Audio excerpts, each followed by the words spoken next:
क्यों भाई, तुम भी एक कोने में पड़े पड़े यही सोच रहे हो कि तुम्हारा जो लेजी पना है या फिर लेजीनेस है वो बढ़ती जा रही है।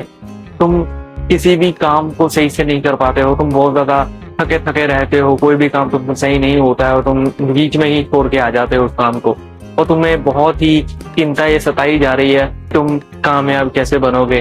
तो भाई अब तुम सुख हो ही चुके हो, तो तुम फोन देख रहे हो तो ये वीडियो भी देख लो। कम से कम जो है तुम्हें बहुत ज्यादा काम की चीजें मैं बताने वाला हूँ इस वीडियो में। लेजीनेस जो वर्ड है वो एक पर्सनैलिटी नहीं है, वो एक गंदी बीमारी या फिर गंदी एक हैबिट होती है जो कि हमारे प्रोक्रेस्टिनेशन से आती है, हमारी गंदी हैबिट से आती है। अगर हमारी जो लाइफ का पर्पस है वो नहीं है हमारे पास, तो ये लेजीनेस आना बहुत ही लाजमी बात है। हालांकि दोस्तों मैं भी एक टाइम पर बहुत ज्यादा सुस्त या फिर लेजी हुआ करता था, और मैं ही जानता हूँ कि मैंने जो इसको ओवरटेक कैसे किया है। हालांकि दोस्तों प्रोक्रेस्टिनेशन की बीमारी बहुत ज्यादा गंदी होती है। मैं भी डिस्ट्रैक्टेड रहता था, मैं भी बहुत ज्यादा टायर्ड फील करता था, कोई भी काम सही से ना होना ये एंड ऑल। तो चलिए शुरू करते हैं, आपको बताता हूँ आगे चल के क्या होता है और क्या आप कैसे टैकल करेंगे इन सब चीजों को। हालांकि दोस्तों मैंने इस चीज से बाहर निकलने के लिए एक 30 डेज का चैलेंज अपने ऊपर लाने का कोशिश किया था। या फिर मैं एक अपने आप को एक चैलेंज अब कह सकते हो कि मैंने खुद को किया। मैंने एक जो अपना एक मोटिव बना लिया था कि मेरे को परफेक्शन के पीछे नहीं भागना है, मेरे को परफेक्ट नहीं बनना है, और मेरे को कोई जरूरत भी नहीं है कि एक परफेक्ट मैं जल्द से जल्द बनूं। क्योंकि उस मामले में क्या होता है कि आप बहुत ज्यादा हड़बड़ाहट में काम गलत करने लग जाते हो। मैंने बस छोटी छोटी चीजें करना शुरू कर दिया, जैसे कि मैं एक टाइम मैंने सुबह का पकड़ लिया था 6 या 7 के बीच में यहाँ पे। हालांकि दोस्तों मैं बहुत ही छोटी छोटी चीजें करने लग गया था, जैसे कि मैं सुबह एक टाइम पकड़ लिया था मैंने और मैं उसी टाइम पर उठता था। और आपको ये कैसे करना है, क्योंकि कई लोगों से उठा नहीं जाता है, बहुत ज्यादा कंप्लेंट्स करते हैं वो कि उनसे लेट उठा जाता है, उनसे कोई भी जो टाइम है वो फिक्स नहीं रहता है। तो दोस्त मैं यहाँ पर आपको बोलूंगा कि तुम्हें बस अपने जो पैर है ना वो बेड से बाहर निकाल देने, चाहे जैसे मर्जी करो, पर तुम्हें एक करना है, ठीक है ना। तुम अपने पैर जो है वो बेड से बाहर निकालो और खड़े हो जाओ, ठीक है। जो तुम्हारी सुस्ती जो 2-3 मिनट की होती है वो तब तक रहती है, बस फिर जैसी सुस्ती तुम्हारी हटी तुम एक्टिव हो जाते हो, तुम्हारा जो ब्रेन है वो एक्टिव हो जाता है, नींद से बाहर आ जाता है।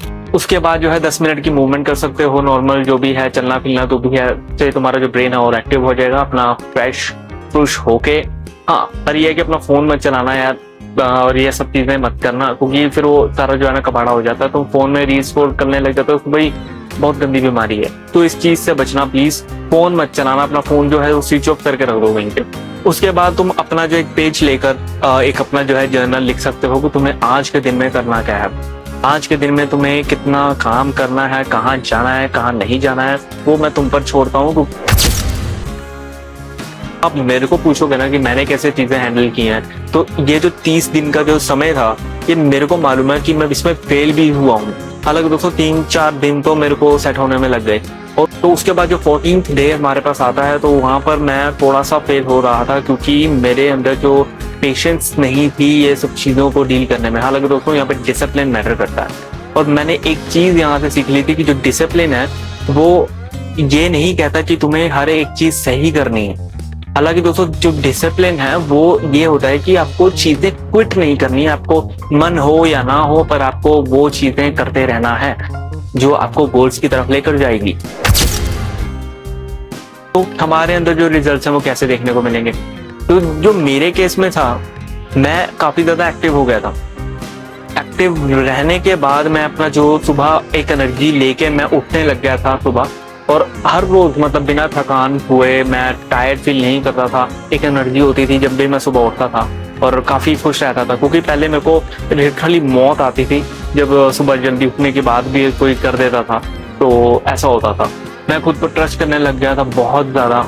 हालांकि पहले मेरे को कभी ट्रस्ट नहीं होता था, मेरे को सेल्फ डाउट्स होते थे दोस्तों बहुत ज्यादा, तो मैं उस चीज से भी बाहर आया हूँ। तो ऐसे ही आपको कुछ फील होगा और आपको बहुत ही अच्छा लगने वाला है। आई गेस मैं वर्ड्स में नहीं बता सकता वो सब चीजें, हाँ आप फील करेंगे वो चीज। बस मैं एक ही चीज बोलना चाहूंगा कि अगर आप स्टक फील कर रहे हैं, या फिर आप डीमोटिवेट फील कर रहे हैं, या फिर आप कुछ भी काम करने का मन नहीं कर रहा, लेजी हैं, तो ब्रो मोटिवेशन को मत ढूंढो।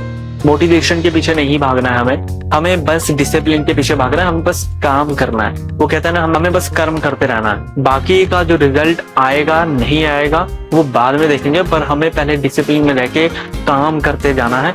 और मैं इन 30 दिन में ये नहीं बोल रहा कि तुम लोग परफेक्ट हो जाओगे, पर मैं ये बोल रहा हूँ कि तुम जब पहले जो तुम्हारा नजरिया है वो बदल जाएगा। जैसे तुम पहले खुद को देखते थे और जब तुम तब देखोगे ये चैलेंज के बाद, तब जमीन आसमान का फर्क जो है तुम्हें दिखेगा और कॉन्फिडेंस तुम्हें आएगा अंदर।